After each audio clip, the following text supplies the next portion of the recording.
दोस्तों नमस्कार। किताबी दुनिया यूट्यूब चैनल में आज मैं आपके लिए कोई सामग्री लेकर के नहीं आया हूं जो किसानों पर आधारित हो। पिछले काफ़ी दिनों से ये सामग्री मैं आपके लिए लेकर के आ रहा था। कई महीनों तक मैंने प्रयास किया कि ये सामग्री आपको हर दिन मिले।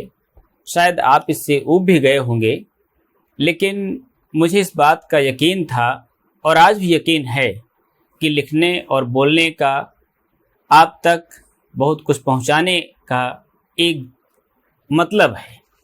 वो मतलब ये है कि किसानों का सवाल हम सब का सवाल था और है, लेकिन हमने इसे कई बार ये मान लिया कि ये किसानों का सवाल पूरी तरह से फर्जी सवाल है।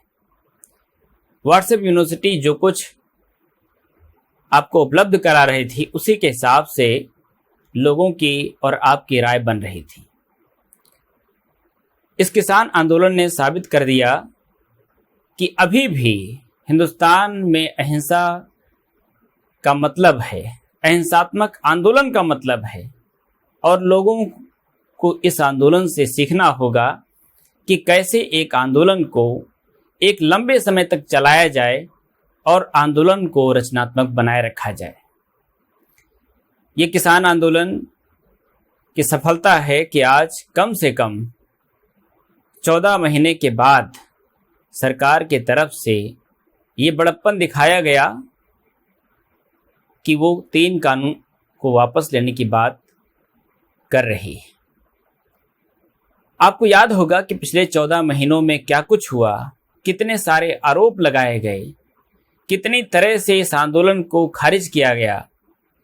एक पूरा का पूरा जो मीडिया का एक हिस्सा था वो इसी बात में लगा हुआ था कि कैसे भी आंदोलन को कमज़ोर किया जाए, किसानों को खालिस्तानी, पाकिस्तानी, किसानों को आतंकवादी, किसानों को देशद्रोही और क्या कुछ और साबित न कर दिया जाए। किसानों को बदनाम करने के लिए कुछ ऐसे लोगों को उसके अंदर शामिल कराया गया, और फिर लाल किले में जो कुछ हुआ था उसको आप सभी लोगों ने देखा होगा। जो कुछ लखीमपुर खीरी में हुआ, जिस तरह से किसानों के ऊपर गाड़ियां चढ़ाई गईं, वो बताता है कि सत्ता का अहम क्या था और किसानों को लेकर के उनकी जो राय थी वो क्या थी। एक से बढ़कर एक बयान दिए गए, और उन बयानों में कहीं से भी ये नहीं लग रहा था कि किसान इस देश के निवासी हैं और वो अपनी सरकार के साथ कुछ अपनी मांगे रख रहे हैं। किसानों के साथ ऐसा बर्ताव किया जा रहा था कि जैसे वो किसी दूसरे ग्रह के प्राणी हैं और वो नाजायज तरीके से अपनी मांगे रख रहे हैं। जो बयान दिए गए, कितना किसानों का अपमान किया है, उनमें से कुछ बयानों को मैं आपके सामने प्रस्तुत करता हूं। भीड़ जमा होने से कानून वापस नहीं होते हैं। संसद तक में कहा गया कि ये आंदोलन जीवी हैं। कुछ लोग ऐसे हैं कि जो सिर्फ आंदोलन में विश्वास करते हैं, वो लगातार एक के बाद एक आंदोलन चलाते हैं। कुछ लोगों ने किसानों को कहा कि टुकड़े टुकड़े गैंग के आदमी हैं। इन सारे बयानों से आपको एक बात समझ में आई होगी कि वास्तव में रवैया क्या था। सरकार के जो मंत्रीगण जो थे वो किस तरह से किसानों को देख रहे थे और समझ रहे थे। कुछ लोगों ने तो ये भी कहा कि ये किसानों का आंदोलन ही नहीं है। कहाँ इसमें मध्यम वर्ग के किसान हैं, कहाँ इसमें निम्न मध्यम वर्ग के किसान हैं, जो छोटी जोत के किसान हैं। ये सिर्फ पंजाब और हरियाणा के कुछ बड़े किसानों का आंदोलन है। इस आंदोलन ने यह साबित किया, ये सारे जो आरोप लगाए जा रहे थे वो झूठे थे। किसान अपनी पूरी सामर्थ्य के साथ और पूरी अपनी रणनीति के साथ लगातार आंदोलन को नवीन करते रहे। हर दिन उसमें कुछ न कुछ नया था। साहित्यकार शामिल थे, कलाकार शामिल थे, और हर वो आदमी शामिल था जो किसानों के सवाल पर कम से कम किसानों के साथ खड़ा था, तो उनके साथ उस आंदोलन में भी शरीक हो रहा था। जिस आंदोलन में 750 किसानों की जानें चली गई हों, उन किसानों के लिए एक बार भी संसद में उनके लिए कोई प्रस्ताव न पास किया जाए, उनके लिए कोई दुख न जताया जाए, तो इससे हमारी सरकार की जो संवेदनशीलता है वो पता चलती है।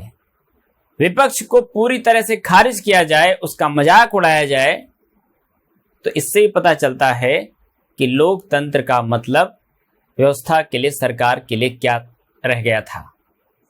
और अब जो ये कानून वापस लेने की बात आई है, इसके पीछे की भी बहुत सारी बातें आपको समझ में आ रही होंगी। जो कुछ उपचुनाव हुए हैं उनके परिणाम, और जिस तरह से लगातार पेट्रोल और डीजल की कीमतें बढ़ती चली जा रही हैं, जिनको बीच में अब कुछ थोड़ा सा कम किया गया, और ये भी एक उपकार के संदर्भ में। इसलिए इस 3 कानूनों की बात की गई वापस लेने की, जिससे मीडिया का पूरा ध्यान अब एक बड़ी हेडलाइन में कैसे बदल जाए इस पर केंद्रित हो गया है। आज अगर आप सोशल मीडिया के किसी भी प्लेटफॉर्म पर जाएंगे तो आपको अधिकतम लोग, मैं कहूंगा कि वो किसानों के एकदम नुमाइंदगी कर रहे होंगे, और सरकार के द्वारा जो ये 3 कानूनों की वापस लेने की बात है उसको दूरदृष्टि और राजनीति से परे देखने की बात कह रहे होंगे। इस बात को बहुत ही गंभीरता से समझने की जरूरत है। आप बिल्कुल भुलावे में आकर के इस बात को अगर समझेंगे और सब कुछ सच मानेंगे तो ये बात इतनी नहीं है। जो लोग सोशल मीडिया पर किसानों के पक्ष में बात कर रहे थे, उनको फेसबुक ने और दूसरे जो माध्यम हैं उन्होंने कितना बैन किया। मैं किताबी दुनिया के माध्यम से ये बात बता सकता हूँ कि जब भी सामग्री कोई जा रही थी तो कितने कमेंट्स हमको मिल रहे थे, कितना उत्साहवर्धन हमको इन प्लेटफॉर्म के द्वारा हमारा किया जा रहा था। बमुश्किल 2, 4, 5 तक हमारी संख्या सीमित थी, जबकि मुझे इस बात को कहने में कोई भी गुरेज नहीं है कि हम अपनी सामर्थ्य के हिसाब से अपना पक्ष रख रहे थे। तो क्या वो सारे पक्ष रखने वाले लोग गुनहगार थे? क्या वो बात कहने वाले लोगों की कोई गलती थी? या इससे ये भी पता चलता है कि आखिर में इन प्लेटफॉर्म्स का मतलब क्या है, ये किसके पक्ष में काम कर रहे हैं। आज अगर इनके चरित्र को जांचने का प्रयास करेंगे तो लगेगा कि कितना सब कुछ खुशनुमा माहौल है, कि किसानों के पक्ष में कितनी सारी पोस्ट आ रही हैं। लेकिन पिछले 1 साल के दौरान किताबी दुनिया के अधिकांश वीडियोस को बैन किया गया, लोगों तक पहुंचने नहीं दिया गया।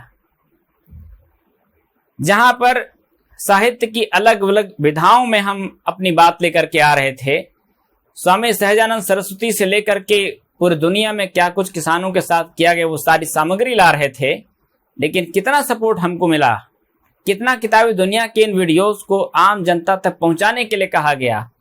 बहुत सारे जो पढ़े लिखे हमारे दोस्त हैं वो बार बार इस बात को कहते कि इससे होगा क्या।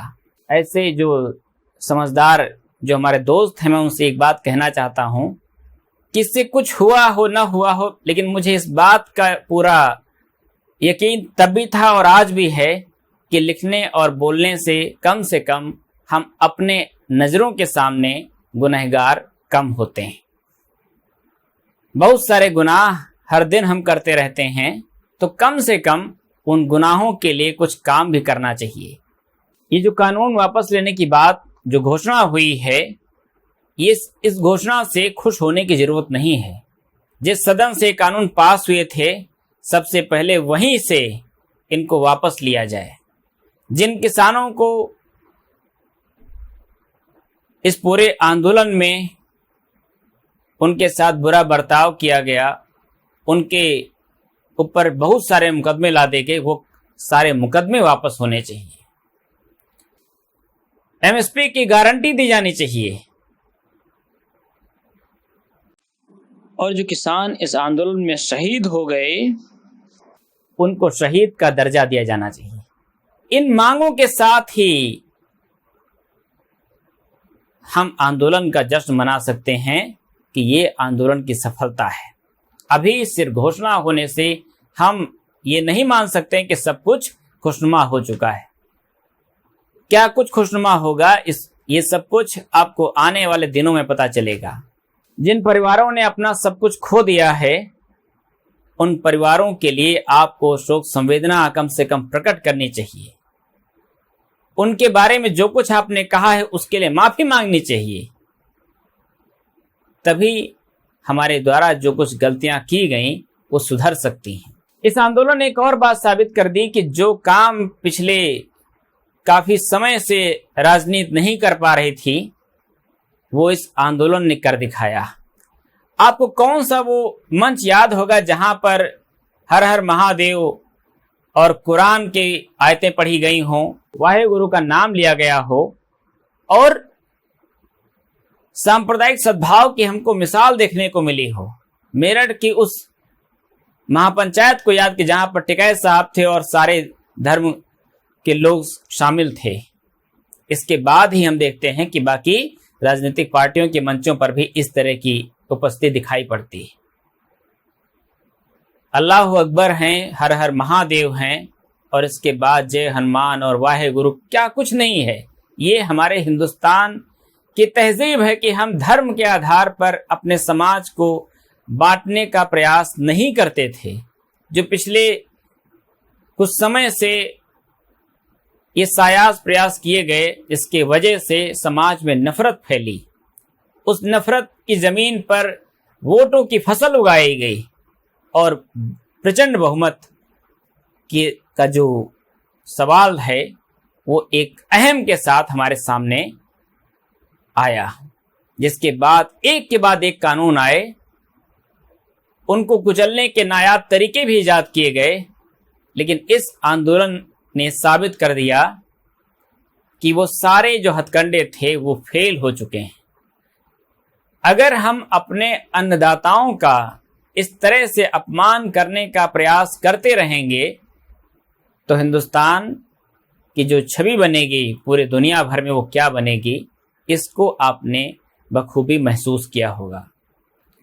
आप किस पटल पर कह सकते हैं कि हम लोकतंत्र की रक्षा कर रहे हैं? जिस लोकतंत्र में असहमति के लिए स्पेस ना हो, अपनी बात कहने के लिए स्पेस ना हो, अपनी बात अगर कोई कहे तो उसको कुचल डालने की, उसको दमन करने की सारी प्रक्रियाएं मौजूद हों, तो ऐसे लोकतंत्र के स्वरूप पर हम सभी समझदार लोगों को, खास तौर से मध्य वर्ग को समझना चाहिए कि उसने अपनी राय किन स्रोतों पर बनाई है। क्या उसने कभी विचार किया कि जो कुछ कहा जा रहा है उसके पीछे का सच क्या है? जो कुछ टीवी में आ रहा है, जो कुछ प्रसारित किया जा रहा है वही सच है? जो कुछ अखबारों में लिखा जा रहा है वही सच है या कुछ और भी सच है? कुछ एकमात्र चैनल हैं और वो व्यक्तिगत लोग हैं जो इस आंदोलन में पूरी ऊर्जा के साथ, पूरे खतरों के साथ खड़े रहे। मैं उन सभी को इस मौके पर सलाम करता हूं और मैं इस बात के लिए आपको बधाई देता हूं कि हम सब के अंदर इस तरह का भाव पैदा हो कि हम सच के साथ खड़े हो सकें और जो हमारे समय के सवाल हैं उनके पक्ष में अपनी बात कह सकें। धन्यवाद।